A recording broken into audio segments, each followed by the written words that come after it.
beloved, Boss Mike, Cervera.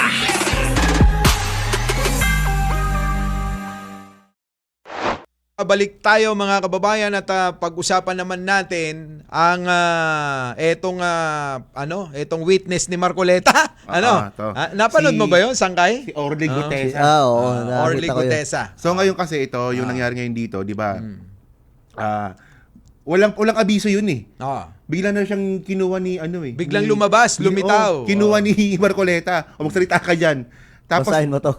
basahin mo to. Marami naniwala, pero yung backlash ng pagkatapos, parang doon napaisip yung mga tao, teka lang, parang may mali. Hindi lang mga tao ngayon, pati mga senador ngayon, nagtatanong na rin, at ipapabackground check nga daw itong si Gutesa. Kaso nagagalit si Marcoleta Todo nga paliwanag ni Marcoleta eh. Ang dami niyang explanation na. Doon sa sa Gikan, Sa Gikan, sa Net25. Sa Net25. Siya yun, si Marcoleta nag-explain yung tungkol sa notaryo. Akala mo nandun siya nung nangyari yung notaryo. Parang alam na alam niya, no? Sabi ni Marcoleta, yung notaryo nun, mali yung date. Paano mo nalamang mali yung date? Nandun ka ba? Kasi alam mo, ako hindi naman ako Martin Romualdez, alam nyo yan. Openly naman yan bukas yan. At hindi rin tayo tulpo, alam nyo naman yan. Kasi yun yung mga, mga nabanggit doon na para bang pinasama na itong si Orly Gutesa biruin mo yung 46 maleta na dinideliver. Kita nyo? Grabe. Kay Saldico, tapos kay Saldico dadaling kay speaker yung 35. Alam mo insan, nalabuan ako dun eh. Alam niyo ba kung gaano kabigat yung 1.6 million, billion? 13 sakong bigas yun na 50 kilo. Kasi yung nagbubutaw fertilizer dati. Hindi kaya ng isang tao yun, 30 sako. Kung kukumpara mo yung bigat. Hindi, marami nga daw sila. Nakakatawa pa doon, inakit mo na, ibababa mo pa. Yun na nga. Nakakatawa. Pag di mo na lang bilangan sa baba, yun lang inakit mo sa taas. Dahil siguro may elevator naman. Tsaka kailangan doon trolley, di ba? Tsaka ilang sasakyan ang kailangan mo doon. Di ba nga sila anim, siyam? Na sasakyan, 8, ganon. Sila Bryce kapag yung sa kabila. Sa kabila. Pagka nagdi-deliver daw kay Saldico. Di ba? Pero wala nagtanong, no? Kung ilang sasakyan yung ginamit, no? Wala. Pero nakita niyo yung mga video na may senyas kay Gutesa sa likod. May pag ganon. Parang merong kumukumpas doon kay Gutesa, no? Parang merong nasa likod. Ang magiging problema dito ni Gutesa kasi pag napatunayan talaga na perjury itong ginawa niya, siya lang mag-isa makakasuhan. Siya lang mag-isa. Kahit sabihin niya na binitbit siya ni Marcoleta, siya lang mag-isa makakasuhan. Kasi si Marcoleta, senador. Nangyari yun, meron siyang immunity kasi, Senate hearing. Yung senador, merong immunity yan pag may Senate hearing. So, hindi makakasuhan si Marcoleta dito. Paano yung sinabing nagsama si Defensor, Mike Defensor? Alam naman natin yan. Inamin niya rin, no? Inamin din ni Mike Defensor pala. At saka binanggit ni Marcoleta kasi din, na inuna na sinabi na tumawag daw itong si Mike Defensor sa kanya na meron daw siyang Pero kasi si Mike Defensor may na yan eh. May history na yan ng ganyan eh, yung tanim witness. Ginawa niya na kay yan eh. Bata ni yan. Kay Ador Mawana eh. Di ba bata ni Gloria yan? Oo. Ginawa niya na kay Ador Mawana yan eh. Maka Duterte din yan eh. Akala ko nga loyalista yun. Si pala. Alam mo naman ang politiko. Akala mo puro akala natin ganon. Pero yung totoo nakikipaglaro sa patentero. Nako, yung backlash ngayon ng nitong si Gutesa, yari talaga sila Marcoleta eh. Talagang dinudurog sila ngayon ng taong bayan. Di may kasi, yung halimbawa ako, una kong napanood yun, okay grabe, gulat na gulat ako. Doon nakakagulat talaga sa una. Oo, nakakagulat. Pero pagkatapos ng hearing, parang teka lang. Paano yun? Halimbawa yung pagdi-deliver. Di ba yung napapansin ng mga kung ganun karami, yung kapitbahay? Tsaka exclusive subdivision yun. Kaya nga. Pagpasok mo doon, nakalagbook ka na. Kaya nga, yun nga. Tapos, hindi sa lahat ng pagkakataon. Tapos nagkabuhol-buhol yung mga sinasabi. Nagkabuhol-buhol na yung mga sinasabi niya. Na? Lalong-lalo na nung nasipat na siya ni Erwin Tulfo.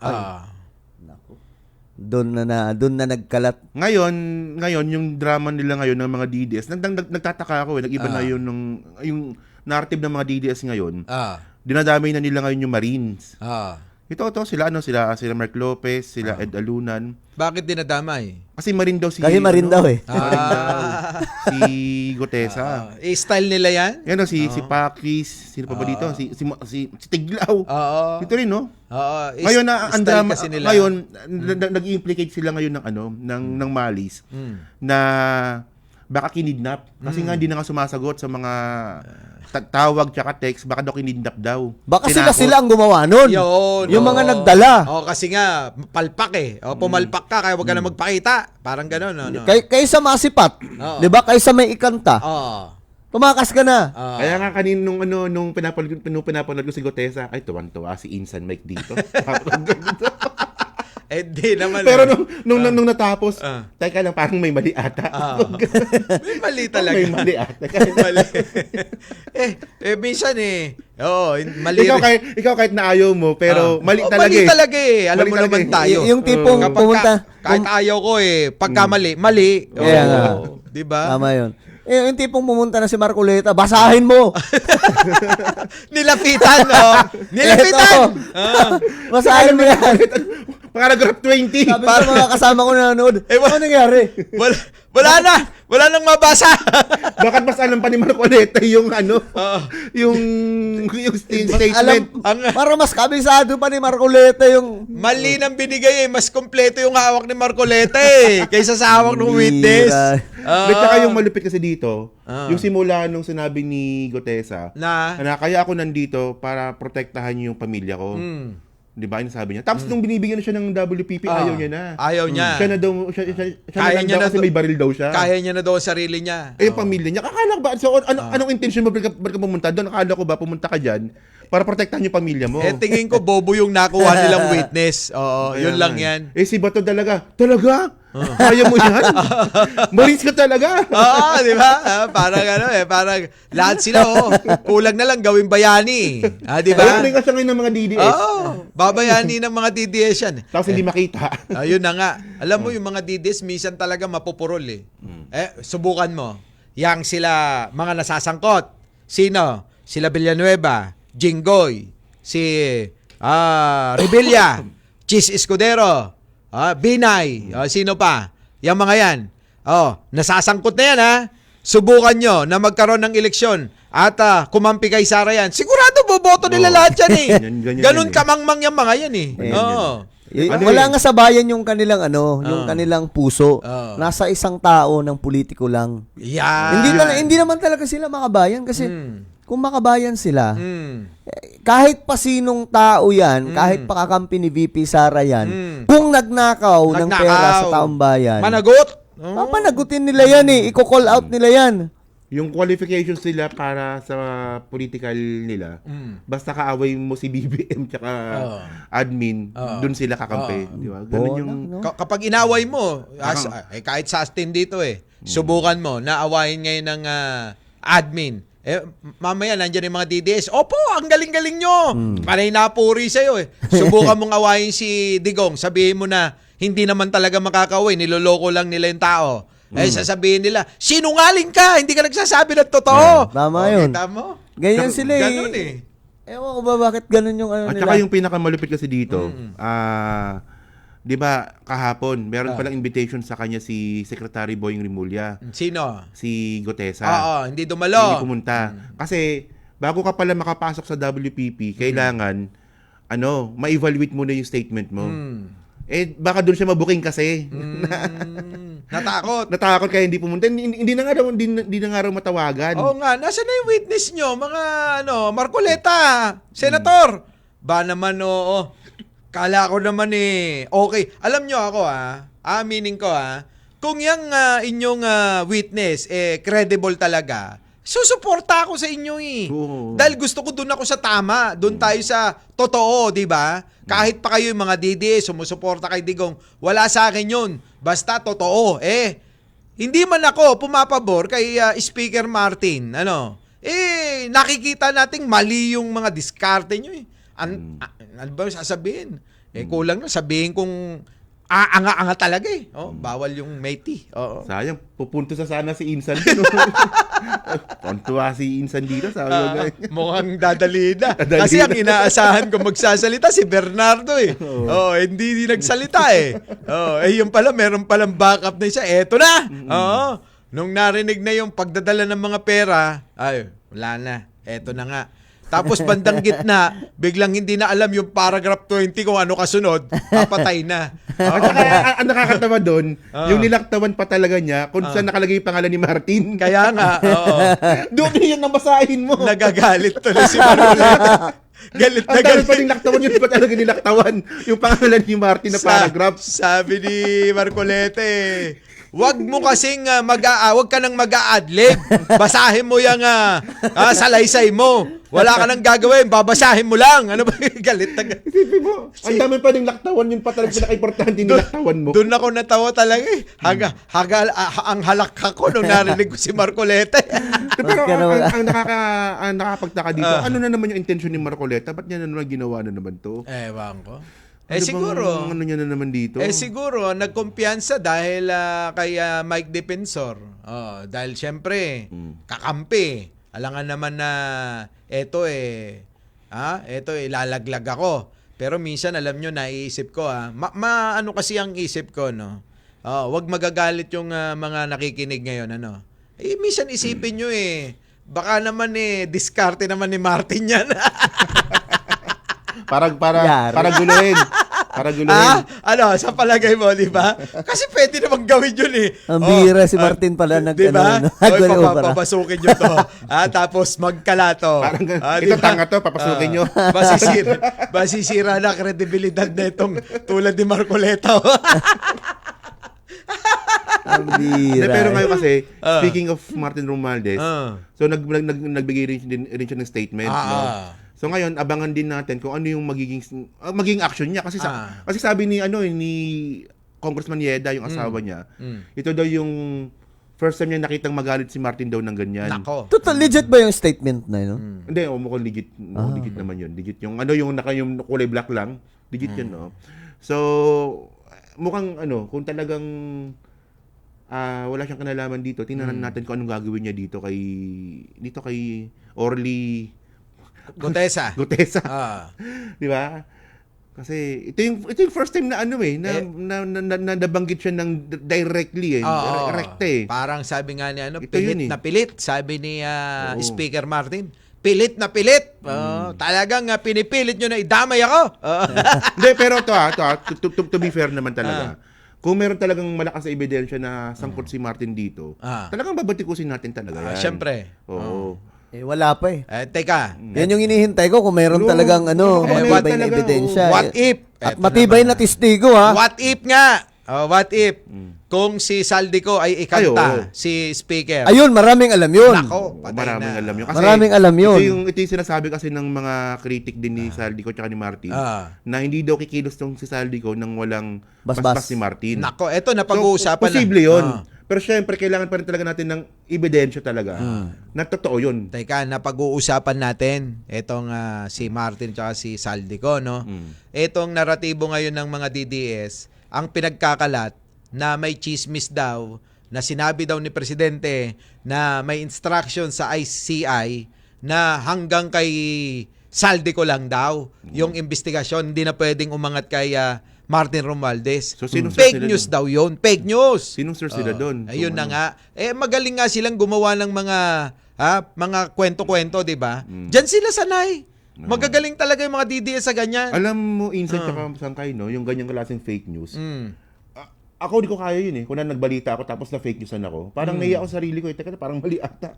Itong mga tapang na fake news, kapag gumawa na sila ng fake news, mag-move on lang Hindi, tuwan-tuwa pa yung mga Ganun lang sila, mag-move on lang. Gagawa naman tayo ng bago. Halimbawa yung di ba, yung USB.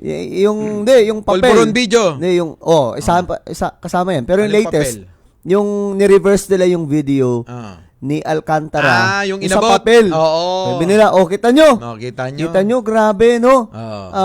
Yung papel daw, yung testimony daw ni Alcantara, pinalitan ni Remulla. Hindi naman pala. Yung pala, ni-reverse lang pala yung Ni-reverse. video. Oo. Kaya ang dating, kinuha, tapos Dinaya. pinalitan. Dinaya Ang papel. nila yung video. Pero yung original na video, binigay ni Alcantara yung papel, tapos kasi para Umalis. makita rin ng iba yung testimony na yun. Magkaroon ng copy. Oo, dinaya nila yung video. Galing. Tapos ngayon, wala lang sa kanila. Oo. Ang bihira. Wala. Tapos wala na, di ba? Wala na. Pero ngayong na-booking sila. Gagawa naman ng bagong fake news. pero ganun kapag ka sa kampo ni presidente yan, nagwawala na yung mga yan. Gusto na ng people power agad Oo, yan. correct. Di ba? Kaya nga tayo, ingat na ingat tayo sa ganyan eh. Na kung maaari, bago tayo magsalita, talagang dapat sure tayo eh. Sabi ko nga sa iyo, sino ba kasi ang desperadong gustong mang-agaw ng posisyon? Siyempre, yun yung magmamadali at gagawa ng kahit na anong mga hakbang. 'Di ba? Tayo naman didepensa at ipagmalaki, i-anunsyo yung mga nagagawang proyekto ni Pangulo. Yun. At siyempre, kung may mali naman, hindi naman tayo yung nananatili na mali, Mr. President alangan naman hindi natin batikusin.